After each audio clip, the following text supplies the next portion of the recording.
December 7th, 1941, a day of infamy.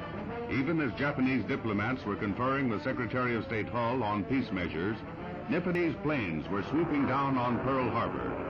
This pictorial record includes both U.S. films and pictures made by the enemy as they dropped their load of death on the naval base, on Wheeler Field, on civilian homes and schools.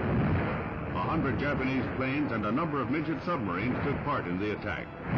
In an hour and 5 minutes, the battleship Arizona was completely destroyed and 4 others severely damaged. 3 other battleships and 3 cruisers suffered lesser damage. Nearly 200 planes were destroyed. In that Sunday morning inferno, the Pacific Fleet appeared to be completely immobilized by the sneak attack. Nearly 3,000 casualties added to the catastrophe.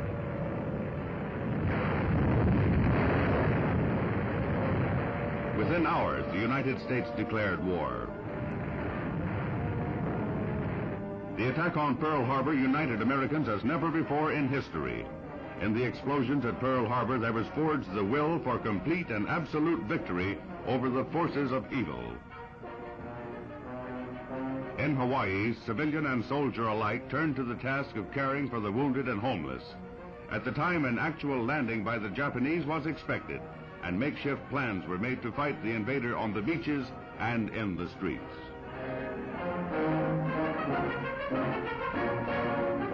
The Japanese lost 5 midget subs as well as 29 planes and 100 men.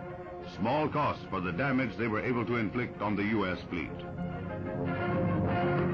carriers had been on patrol and thus missed the attack. These 2 ships led other units of the fleet in the battles of the Coral Sea and Midway, less than 6 months later. The first steps on the long road to complete victory.